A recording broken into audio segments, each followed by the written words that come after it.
ఒక అడవిలో లూలు అనే కోతి తన 3 పిల్లలతో ఒక మామిడి పండ్ల చెట్టుపై నివసిస్తూ ఉండేది. లూలు అడవిలోని జంతువులన్నిటితో బాగా స్నేహం చేసేది. తన స్నేహితుల్ని రోజూ తన చెట్టు మీద నుంచి గట్టిగా పిలిచి తన దగ్గరకు రమ్మని వారితో స్నేహం చేస్తూ ఉండేది. ముఖ్యంగా ఒక మేక ఉండేది, తన పేరు చింటూ. అలాగే ఒక పులిపిల్ల, దాని పేరు చెర్రీ. ఒకరోజు లూలు చెట్టు మీద ఉండి ఇలా అరిచింది, చింటూ చింటూ, వస్తున్నా. నేనిక్కడే పక్క పొలంలో మేత మేస్తున్నా, వస్తున్నా. చెట్టు కిందకొచ్చిన చింటూతో లూలు ఇలా అంటుంది, ఏంటి మిత్రమా, ఈ మధ్య అసలు కనబడడం లేదు, ఏమైపోయావేమిటి?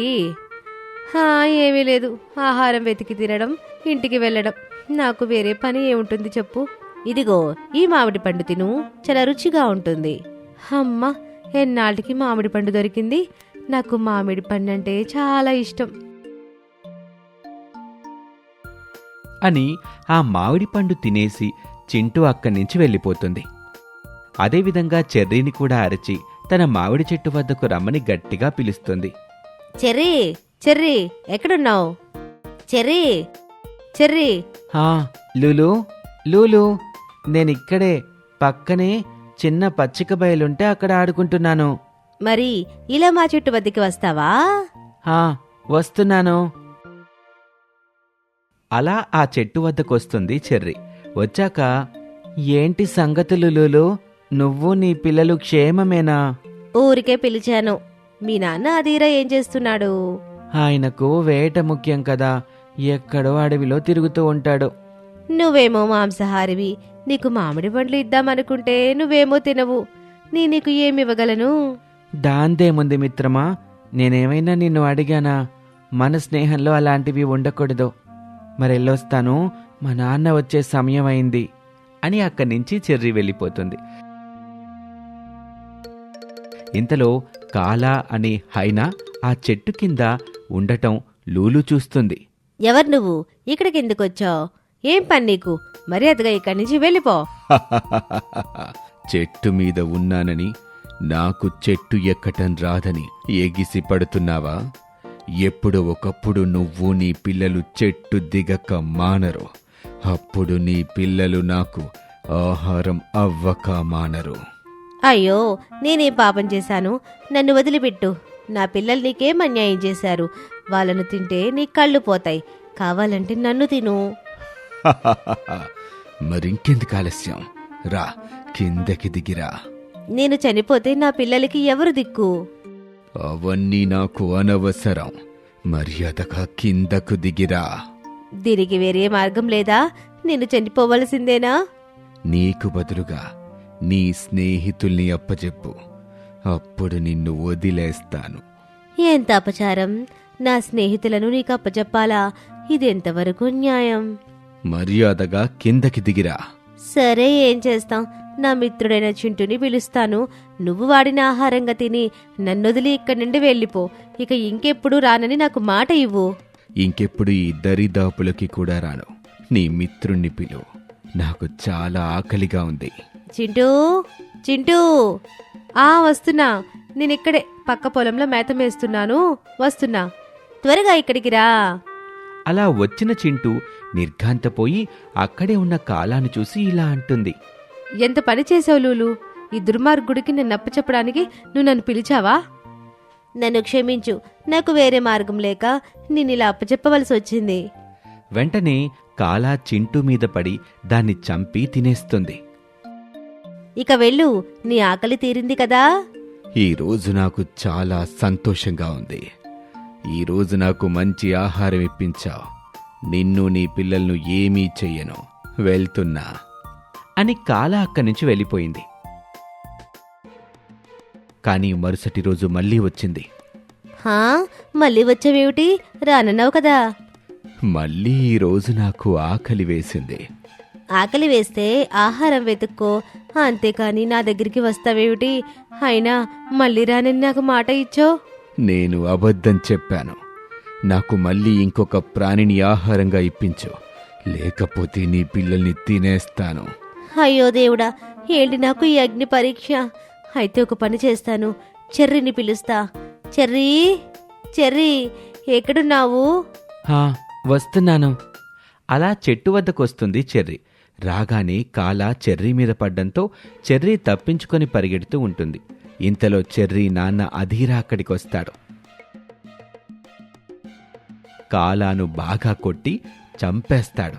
తర్వాత చెర్రీని జరిగింది ఏంటి అని అడిగితే జరిగిన విషయం మొత్తం చెప్తాడు. ఏం లుల్లు, ఎంత పని చేశావు? నీతో నా బిడ్డ స్నేహం చేసిన పాపానికి వాడిని ఆ కాలాకప్పగిస్తావా? నిన్ను నీ పిల్లల్ని ఇప్పుడే చంపేస్తాను. నన్ను క్షమించు అధీరా. నా పిల్లల్ని చంపుతుందేమో అనే భయంతో నేనలా చేయవలసి వచ్చింది. ప్రేమైన నా మిత్రుడికి నేను ద్రోహం చేశాను. నన్ను క్షమించు. నేను బ్రతకడానికి అర్హుడిని కాను. నన్ను చంపేయి. సరేలే, ఇంకెప్పుడు ఇలా చేయకు. నిన్ను క్షమిస్తున్నాను. కాలా లాంటి వారు నిన్ను బెదిరిస్తే నాతో చెప్పు. నేను వారి పని పడతాను. అంతేకాని ఇలా ఎవరిని మోసం చేయకు. వెళ్ళొస్తాను అని అధీరా అక్కడి నుంచి వెళ్ళిపోతాడు. ఇది వాల్టి కథ. మరొక ఆసక్తికర కథలో మళ్ళీ కలుద్దాం. అంతవరకు సెలవు. నమస్తే. అడవికి రాజైన తెల్లసింహం, అతని భార్య రోమా, కొడుకు సింబాతో కలిసి ఉండేవారు. అదే అడవిలో భగీరా అనే ఒక నల్ల చిరుత సింహం ముందు మంచివాడిగా నటిస్తూ ఉండేవాడు. సింహం భగీరాను మంచి స్నేహితుడిగా భావించేవాడు. కాని భగీరా సింహాన్ని చంపి అడవికి రాజవ్వాలని కోరుకునేవాడు. రోమాకు భగీరపై ముందు నుండే అనుమానంగా ఉండేది. ఆమె ఎన్నోసార్లు సింహాన్ని హెచ్చరించే ప్రయత్నం చేస్తుంది. మహారాజా, మీరు భగీరపై ఇంత విశ్వాసం ఎందుకు పెట్టుకుంటున్నారు? నాకు తెలిసి వాడు మీ విశ్వాసానికి అర్హుడు కాదు. నీకు ప్రతి ఒక్కరి మీద అనుమానం ఎక్కువ. భగీరా నాకు మంచి స్నేహితుడు. నువ్వాణ్ణి అనుమానించటం మానేసేయ్. మరోపక్క భగీరా అతని స్నేహితులైన హైనాలతో ఇలా మాట్లాడుతూ ఉంటాడు. నేను సింహం ముందు మంచివాడిగా నటించి అలసిపోయాను. ఏదో ఒకటి చేసి వాణ్ణి అంతం చెయ్యాలి. అప్పుడే నేను ఈ అడవికి రాజుని కాగలను. మేమంతా నీకు తోడుగా ఉన్నాం. భగీరా పరిగెత్తుకుంటూ సింహం దగ్గరికి వెళ్లి ఇలా అంటాడు. మహారాజా, అడవిలోకి ఒక దుష్ట తోడేలొచ్చాడు. అతను జంతువుల్ని చాలా ఘోరంగా చంపుతున్నాడు. మీరు వెంటనే నాతో రండి. ఎంత ధైర్యం ఉంటే వాడు నా అడవికి వచ్చి నా జంతువుల్ని చంపుతున్నాడు. నేను వాణ్ణి ఊరికే వదలను. ఇలా సింహం సమయం వృధా చేయకుండా భగీరతో బయలుదేరుతాడు.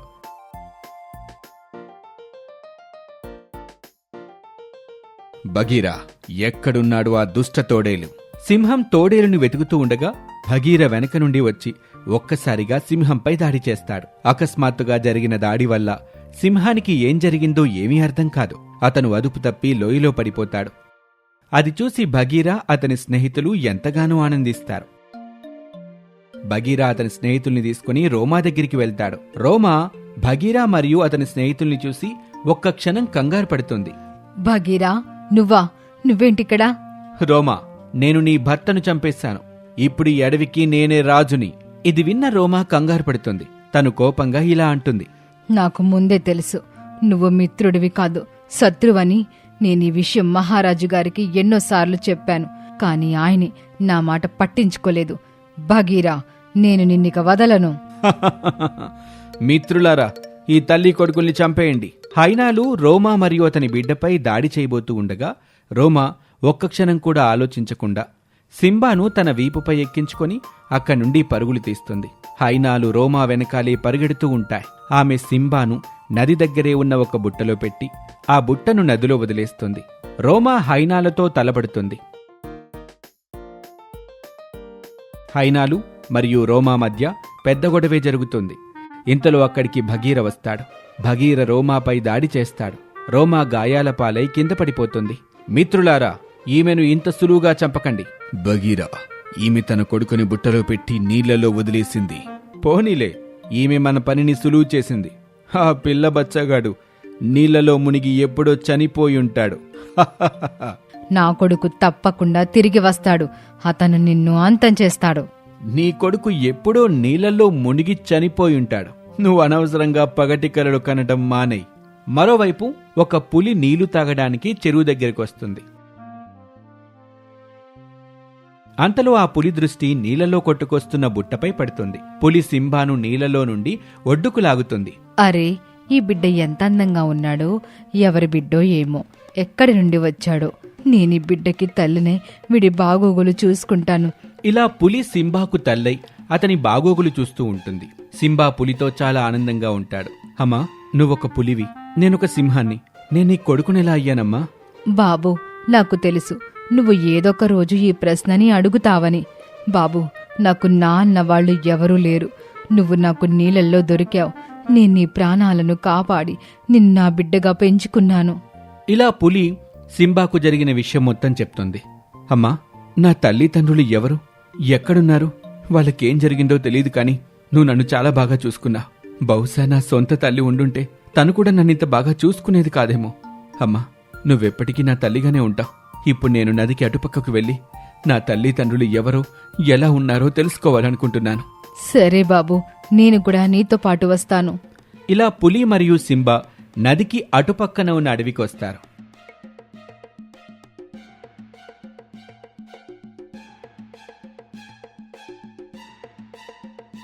అక్కడ జంతువులన్నీ చాలా భయభ్రాంతులకు లోనే ఉంటాయి. సింబా దృష్టి పంజరంలో ఉన్న రోమాపై పడుతుంది. సింబా మరియు పులి రోమా దగ్గరకు వెళ్తారు. రోమా సింబాని చూసి ఎంతగానో ఆనందిస్తుంది. బాబు, నువ్వొచ్చావా? నువ్వు తప్పకుండా వస్తావని నాకు తెలుసు బాబు. రోమా ఏం మాట్లాడుతుందో సింబాకేమీ అర్థం కాలేదు. నేనెవరో మీకు తెలుసా? బాబు, నేను నీ తల్లిని. రోమా సింబాకు జరిగిన విషయం మొత్తం వివరిస్తుంది. బాబు, ఈమె చెప్పేది నిజం. నువ్వు నాకు నదిలోనే దొరికావు. సింబా తల్లిదండ్రులపై జరిగిన అత్యాచారాన్ని విని కోపంతో అగ్గి మీద గుగ్గిలమవుతాడు. అతను రోమాను పంజరం నుండి విడుదల చేస్తాడు.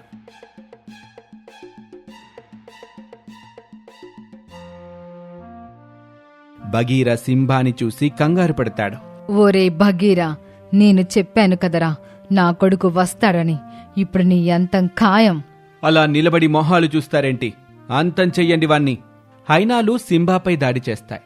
సింబా రెప్పపాటులో హైనాలను అంతం చేస్తాడు. అది చూసి భగీర భయంతో అక్కడి నుండి పరుగులు తీసే ప్రయత్నం చేస్తాడు. కాని సింబా భగీరపై దాడి చేసి అతన్ని చంపేస్తాడు. అది చూసి రోమా మరియు జంతువులు ఎంతగానో ఆనందిస్తారు. సింబా అడవికి రాజై ఒక మంచి బిడ్డగా, ఒక మంచి రాజుగా అతని కర్తవ్యాన్ని నిర్వహిస్తాడు. ఈ కథ ద్వారా మనం తెలుసుకున్న నీతేంటంటే, కుట్రతో సంపాదించిన ఆనందం ఎన్నో రోజుల పాటు నిలబడదు అని.